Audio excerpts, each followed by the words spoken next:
নবীর উম্মত আশিকের দল।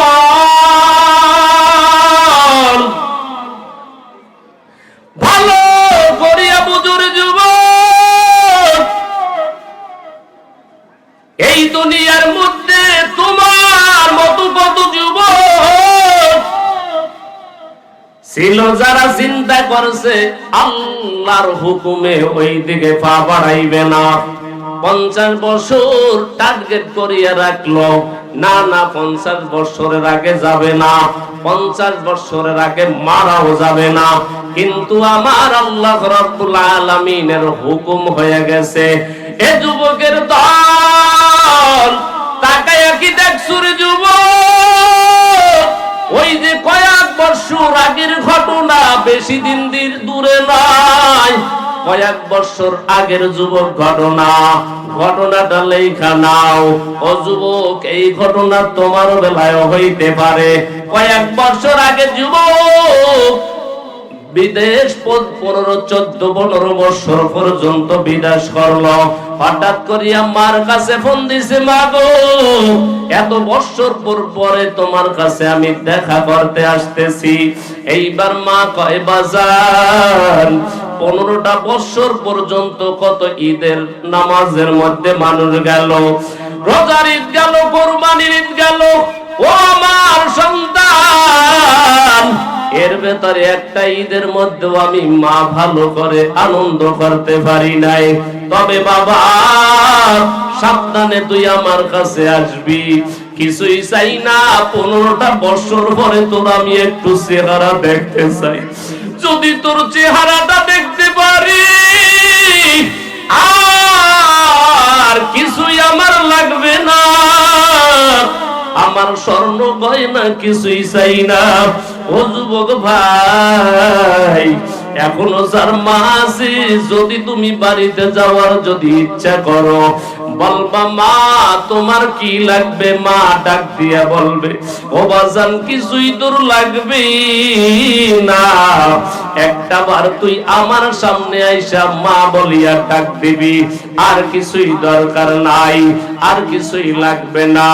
একটা বার তুই আমাকে আম্মা বলিয়া ডাক দাও, মা বলে যখন তুই আমাকে ডাক দিবি, আর কিছুই আমার লাগবে না, শুধু তোর ডাকটাই আমি শুনতে চাই।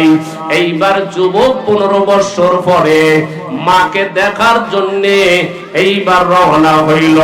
বিমানের মধ্যে টিকিট কাটলো, বিমানে উঠিয়া যখন এয়ারপোর্টে আসলো, আসিয়া কয়, আম্মা জান আমি বাংলাদেশের মধ্যে আসছি।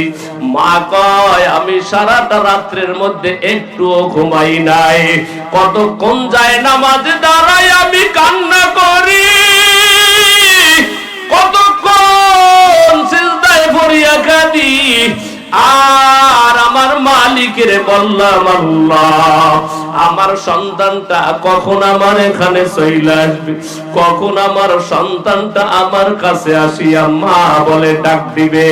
একটা বার যদি আমার সন্তানটা যদি আসিয়া আম্মা বলিয়া ডাক দেয়, আমার মনে আর কোনো দুঃখ থাকবে না, আমার মনে আর কোনো পেরেশানি থাকবে না। এইবার মা ডাক দেয়া কয়, বাবা তাড়াতাড়ি তুই আমার কাছে আয়, কারণ তোর মা ডাক সরাসরি শুনতে কত বছর পারি না। এইবার যুবক ডাক দেয়া কয়, মা গো তাহলে বাসে আর গাড়িতে কি জন্য আসবো রে মা, বিকাল বেলা লঞ্চ ছাড়বে, লঞ্চের মধ্যে আসতে আমার বড় আরাম লাগবে।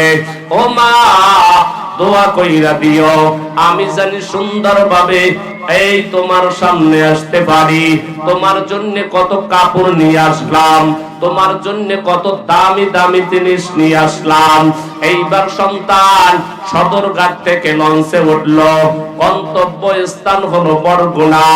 যখন ওই বরগুনার লঞ্চে ওই যুবক যখন লঞ্চের মধ্যে উঠলো, উঠিয়া সুন্দর একটা কেবিন নিল। এই কেবিনের মধ্যে সুন্দরভাবে বসে আছে। যখন রাত্রে বেলা লঞ্চ চলতেছে, মার সাথে শুধু সন্তান হাজার রকমের আলাপ। ও মা, আজকে রাত্রে আমার কেমন জানি ঘুম আসে না। মা ডাক দেয়া কয়, ওরে সন্তান, আজকে রাত্রটা যে কি আনন্দ। ও সন্তান, আমারও তো একটুও ঘুম আসে না। কখন তুই আমার কাছে আসবি আর আমাকে একটা বার মা বলিয়া ডাক দিবি? শুধু এই ডাকটা শোনার জন্য আমার একটুও ঘুম আসে না। এ যুবকের দল, যারা মাকে চিনো না রে যুবক, যারা মাকে চিনো না, যাদের এখনো মা আছে, তোমার পায়ে ধরে বলবো রে যুবক, আর কোনদিন মাকে কষ্ট দিবা না, মাকে আর কোনদিন ধমক দিবা না, মাকে মার মনে কোনদিন ব্যথা দিবা না। যদি যুবক হাজারো অন্যায় করিয়া বন্ধু বান্ধবীর সাথে তুমি ঘুরো, কিন্তু তোমার মা কিন্তু তোমার পেরেশানি করে করে ওই ঘরের মধ্যে ঠিক মতো ঘুমাইতে পারে না। মা কিন্তু তোমার জন্য, ও যুবক একটা বারো চিন্তা করো, মা কিন্তু ঠিক মতো খানাও খাইতে পারে না, মা কিন্তু ওখানে ঠিক মতো ঘুমাইতেও পারে না। মা শুধু দরজার দিকে তাকায় থাকে, আমার সন্তানটা কখন আসি আমাকে একবার মা বলিয়া ডাক দিবে। এইবার সন্তান যখন ওই সন্তানটা লঞ্চের মধ্যে কেবিনের মধ্যে বসিয়া এইবার শুধু চিন্তা করতেছে, আমি কখন বাড়ি যাব আর কখন আমার মাকে আমি মা বলিয়া ডাক দিব। এ যুবকের দল, মনটা লাগায়া ভালো করিয়া শুনো। এইবার যখন ওই সন্তান আরো একটু সামনে গেল, সামনে যাইতেছে, হঠাৎ করিয়া রাত্র যখন গভীর হয়ে গেছে, রাত্র গভীর হয়ে যায়, যখন রাত্র 3টা বাজলো, ওই রাত্র যখন 3টা বাজিয়া গেছে, এই সময় লঞ্চটা যাইয়া বেতাগির কিনারায় যখন হাজির হয়ে গেল, এইবার বেতাগির কিনারায় যখন হাজির হয়ে যায়, এইবার রাত্র 3টার সময় লঞ্চের মধ্যে আগুন লাগিয়া গেছে। এই যুবক শুনে চিল্লায়, বলে কে আসু বাঁচাও, কে আসু বাঁচাও, শুধু বাঁচাও আর বাঁচাও আওয়াজ আসতেছেন। হঠাৎ করিয়া সন্তানটা যখন দরজা খুলছে, দেখে চারিদিকে শুধু আগুন আর আগুন, আর কিছুই দেখা যায় না। শুধু দেখতেছে আগুন আর আগুন, আর কিছুই দেখে না, শুধু আগুনের ধোঁয়া দেখতেছে। এইবার সন্তান মার কাছে ফোন দিছে, মাগো আর মনে হয় কোনদিন তোমার সাথে দেখা হবে না। ও মা, ইচ্ছা করছিলাম তোমার চেহারা দেখে একবার মা বলিয়া ডাক দিব। ও মা, আর কোনদিন মনে হয় তোমার চেহারা মনে হয় দেখা হবে না। মা ডাক দিয়া কয়, সন্তান কি হইছে ভালো করিয়া বলো। এইবার সন্তান ডাক দিয়া কয়, ও মা, যেই লঞ্চে আসা শুরু করেছিলাম, এই লঞ্চের মধ্যে আগুন লাগিয়ে গেছে। ও মা, আর কোনদিন তোমার কাছে আসা হবে না। মা ডাক দিয়া কয়, সন্তান, ও সন্তান শুনো, তুমি যেই লঞ্চের মধ্যে আসতেছো, এই লঞ্চের মধ্যে যদিও আগুন লাগিয়া গেছে, বাথরুমে যাই একটু পানি ছাড়িয়া দাও, আগুন নিভিয়া যাবে। এইবার সন্তান ডাক দিয়া কয়, মাগো, যেই লঞ্চের মধ্যে আগুন লাগিয়া গেছে, আমি তো বিপদটা বুঝি রে মা, এই বিপদটা কাউকে বোঝানো যাবে না। ও মা, লঞ্চের মধ্যে আগুন লাগিয়ে গেছে, এইটা লিবানো সম্ভব হবে না। এইবার সন্তান বলে, মাগো, তাড়াতাড়ি আমাকে বিদায় দিয়া দাও, আর কোনদিন কথাও হবে না, আর কোনদিন দেখা হবে না। আমার আব্বাকে সালাম জানাইয়া দিও, আমার আব্বাকে বলিও আর কোনদিন দেখা হবে না। আর কোনদিন আব্বা বলিয়া ডাকও দিতে পারবো না। আমার ছোট বোনের জন্য কত কিছু জিনিস আনছিলাম, এগুলা আর কোনদিন আমার বোনকে আর ভাইকে দিতেও পারবো না। এইবার সন্তান ওখানে কথা বলতেছে হঠাৎ করে লাইনটা কাটিয়া গেল। মা একটা চিৎকার দিয়া কয়, কে আসো? আমার সন্তানটা বড় বিপদের মধ্যে আছে, তাড়াতাড়ি যাও আমার সন্তানটাকে উদ্ধার করো।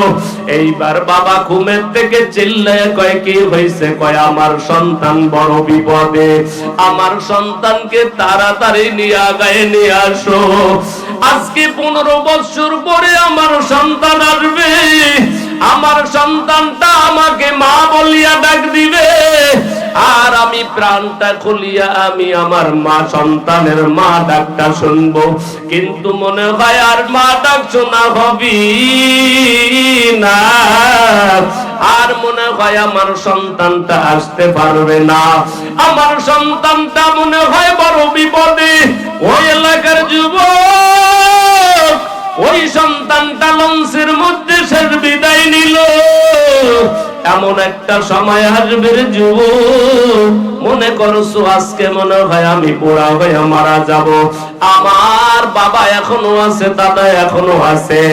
এখন তুমি মসজিদে যাও না, এখন তুমি আল্লাহ তাআলাকে স্মরণ করো না, এখন তুমি নবী চিনো না, ওলি চিনো না, উলামায়ে কিরাম চিনো না, এখন তুমি মাদ্রাসা চিনো না, মসজিদ চিনো না, এখন তুমি বাহাদুরি করো, আমার আল্লাহ তাআলাকে ভয় করো না। এমন একটা সময় আসবে রে যুবক, যেই সময় ওই লঞ্চের মধ্যে ওই যুবক কোনদিন ধারণাও করে নাই, ওই লঞ্চের মধ্যেই তার শেষ সময়, ওই লঞ্চ থেকে সে বাড়িতে যাইতে পারবে না, এইটা কিন্তু যুবক চিন্তাও করে নাই। এ যুবক, তোমার পা দুইটা যদি আগায়া দাও, আমি তোমার পা ধরে 1000 বার বলবো রে যুবক, কোনদিন মদিনাওয়ালাকে তুমি কাঁদাইও না, আমার আল্লাহর বিরোধিতা করিও না, বরং রে যুবক আমার আল্লাহ রাব্বুল আলামিনের পক্ষে ইবাদত করা শুরু করিয়া দাও। কারণ কতদিন বাঁচবা এটা কিন্তু তুমিও জানো না, আমিও জানি না, এই খবরটা জানা আছে কার? আল্লাহ ছাড়া তো আর কেউ জানে না রে যুবক। ও যুবক, আমি তোমার পায়ে হাত দিয়া বলবো, আর কোনদিন আমার আল্লাহকে বেজার করবা না, আমার মদিনাওয়ালাকে তুমি কাঁদাইবা না, আমার মদিনাওয়ালার সুন্নাহ কোনদিন বাদ দিবা না, মা বাবাকে কাঁদাইবা না, মা বাবাকে কষ্ট দিবা না। যদি মায়ের দোয়া নিয়া নিয়া যদি চলতে পারো রে যুবক, যদি মায়ের দোয়া নিয়া চলতে পারো, হাজারো ঘটনা ইতিহাসের মধ্যে তুমি পড়লে পাইবা, দেখবা মায়ের দোয়া নিয়া বড় বড় বড় বড় ওলি হয়ে গেছে, বড় বড় যত বড়রা হইছে একজন মায়ের দোয়া ছাড়া হইতে পারে নাই। আজকে যদি তুমি বড় হইতে চাও, মায়ের দোয়া ছাড়া সামনে বড় হওয়া সম্ভব নয়। এ যুবকের দল, এজন্য বলবো মা বাবার কথা মানো, মা বাবার কথা মেনে মেনে সামনে তুমি কদম বাড়াও, ওই বাইতুল্লাহর দিকে তাকাও। ও যুবক, বাইতুল্লাহর ইমাম শায়েখ আব্দুর রহমান আস-সুদাইস, ওই শায়েখ আব্দুর রহমান আস-সুদাইস যখন 6 বছরের যখন বাচ্চা, এই 6 বছরের সময় তার মা তাকে নিয়ে হাত ধরে ধরে ধরে ধরে তারপরে বাইতুল্লাহ জিয়ারত করার জন্য নিয়ে গেল। আর আজকে আমাদের আম্মা জান ছোট ছোট বাচ্চাদেরকে নিয়ে হাত ধরে ধরে ধরে ধরে গুনাহের কাজে নিয়ে যায়। বাইতুল্লাহর ইমাম আব্দুর রহমান আস-সুদাইস তার আম্মা হাত ধরে ধরে ধরে ধরে তারপরে হজের ওখানে নিয়ে গেলেন। আব্দুর রহমান আস-সুদাইস, ডাক্তার আব্দুর রহমান আস-সুদাইস আজকে 22 বছর হয়ে গেল।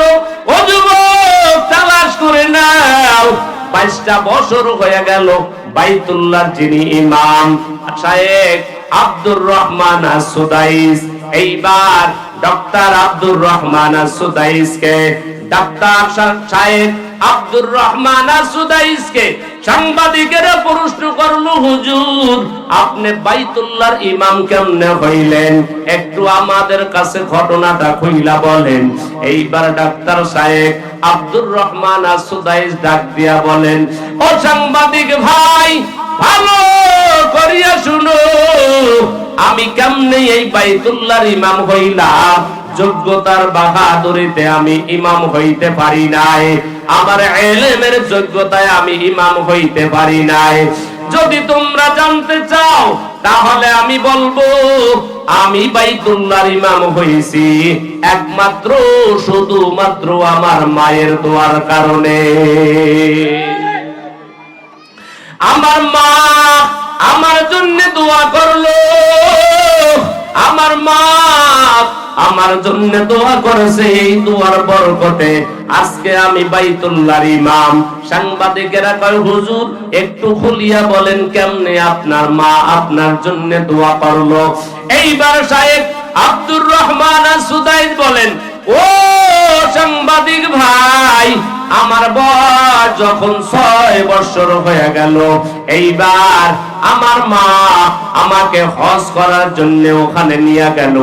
যখন বাইতুল্লাহর কিনারায় যখন হাজির হয়ে গেলাম, এইবার আমার মা বাইতুল্লাহর কিনারায় লাব্বাইক আল্লাহুম্মা লাব্বাইক বলে যখন দৌড়ায়, এইবার আমাকে দাঁড়া করায় রাখলো। এইবার দাঁড়া করায় রাখার পরে একটু পরে দেখে আমি আর এখানে নাই। কয় কোথায় গেলাম?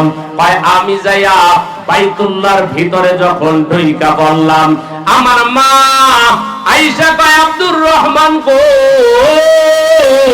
আসিয়া দেখে আমি আব্দুর রহমান আর ওখানে নাই।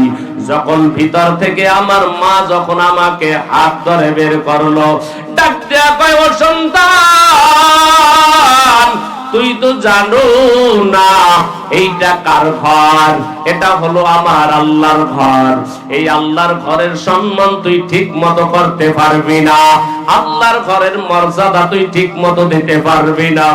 আমার মালিকের ঘরের যে এত মর্যাদা, আমার মালিকের ঘরের যে এত সম্মান, এইটা তুই ঠিক মতো দিতে পারবি না, এইটা তুই ঠিক মতো করতে পারবি না।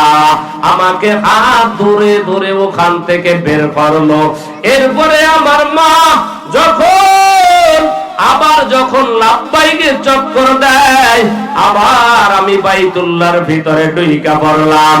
আবার আমার মা ওখান থেকে হাত ধরে বের করলো। এরপরে দ্বিতীয়বার আমার মা যখন লাব্বাইকের আওয়াজ দেয়, আমি আবার বাইতুল্লাহর ভিতরে ঢুকে পড়েছি। এইবার আমার মা আর আমাকে হাত ধরিয়া বের করে না। এইবার আমার মা ডান হাতটা দিয়া দেখলাম বাইতুল্লাহর গিলাফের হাতে, গিলাফের উপরে হাত রাখলো, আর বাম হাত দিয়া আমার হাতটা ধরেছে। ডাক দিয়া বাইতুল্লাহর গিলাফের উপরে আমার মা হাতটা দিয়া আর বাম হাত দিয়া আমার হাতটা ধরিয়া আসমান ওয়ালাকে একটা ডাক দিছে, ও আসমানের মালিক আল্লাহ, জোরে বলো আল্লাহ, আর জোরে বলো আল্লাহ। আমার মা আসমানের মালিক আল্লাহকে ডাক দিছে, আল্লাহ ও আল্লাহ, তুমি নাকি সবকিছুই পারো, তুমি নাকি মায়ের দোয়া কোনোদিন বিফলে ফেলাইয়া দাও না। ও দয়ার মালিক, আমার আব্দুর রহমানের জন্য আমি একটা দোয়া করে যাই, কবুল করার মালিক তুমি। ও আল্লাহ, আমার সন্তানের জন্য আমি দোয়া করে গেলাম, আল্লাহ গো আমার সন্তানের জন্য বড় কিছু দোয়া আমি করলাম না। ও আল্লাহ, বাইতুল্লাহ গিলাফ ধরে আমি দোয়া করলাম, ও আল্লাহ আমার আব্দুর রহমানকে আজ হোক আর কাল হোক, আল্লাহ তুমি এই বাইতুল্লাহ ইমাম তুমি বানায় দিও। আব্দুর রহমান সুদাইস বলেন, ও সাংবাদিক ভাই, আমি বাইতুল্লাহর যে ইমাম হইলাম এটা ইলমের যোগ্যতার কারণে হইতে পারি নাই, বংশের যোগ্যতার কারণে হইতে পারি নাই, আমি বড় আলেম এই জন্য হইতে পারি নাই। আমি বাইতুল্লাহর ইমাম হইলাম একমাত্র আমার মায়ের দোয়ার কারণে। এজন্য যুবকদেরকে বলবো, ও যুবক, যাদের মা আছে প্রতিটা দিন তোমার মায়ের থেকে দোয়া নিয়ে নিয়ে তারপরে আগাইবা। দেখবা মায়ের দোয়া নিয়ে চলবা, কোনদিন বিপদের মধ্যে পড়বা না। যদি মায়ের দোয়া নিয়ে চলতে পারো, কোনদিন দেখবা সমস্যা হইবে না। কারণ মায়ের দোয়া এমন একটা দোয়া, যেই দোয়া আসমানের ভেতরে যাইতে কোনো পর্দা থাকে না, আসমানের মধ্যে যাইতে কোনো বাধা থাকে না, ডাইরেক্ট আমার আল্লাহর কাছে কবুল হয়ে যায়। এজন্য যুবক, মা বাবাকে কোনদিন তুমি কাঁদাইবা না।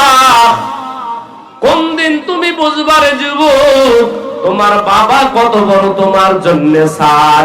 যেই দিন তোমার বাবা চলিয়া যাবে, ওই দিন তুমি বুঝবা বাবা তোমার জন্য কত বড় সার ছিল। যেই দিন তোমার মা চলিয়া যাবে, যেই দিন তোমার মা বলে ডাক দেওয়ার মতো কেউ থাকবে না, ওই সময় বুঝবা মা তোমার জন্য কত বড় দৌলত, মা তোমার জন্য কত বড় সম্পদ। এজন্য বলি, মা বাবাকে কষ্ট দিবা না, মা বাবাকে কোনোদিন আঘাত দিবা না। আজকে হাজারো ঘটনা আমরা শুনতেছি রে যুবক, হাজারো ঘটনা আমাদের কাছে আসে, কয় হুজুর আমার সন্তানটা কথা শুনে না, আমার সন্তানটা আমার বিরোধিতা করে, আমার কথা শুনে শুনে চলতে চায় না। ও সন্তান, মা বাবা কিন্তু ভালোর জন্য এত তোমার কষ্ট করে। মা বাবার চক্ষু বন্ধ হয়ে গেলে আর কোনদিন মা বাবা বলে ডাক দিতে পারবা না। মা যেই দিন চলিয়া যাবে রে যুবক, আর কোনদিন মাকে তালাশ করে পাইবা না। এজন্য আমি বারবার যুবকদের উদ্দেশ্যে একটা ওয়াকিয়া সব সময় স্মরণ করিয়া দেই।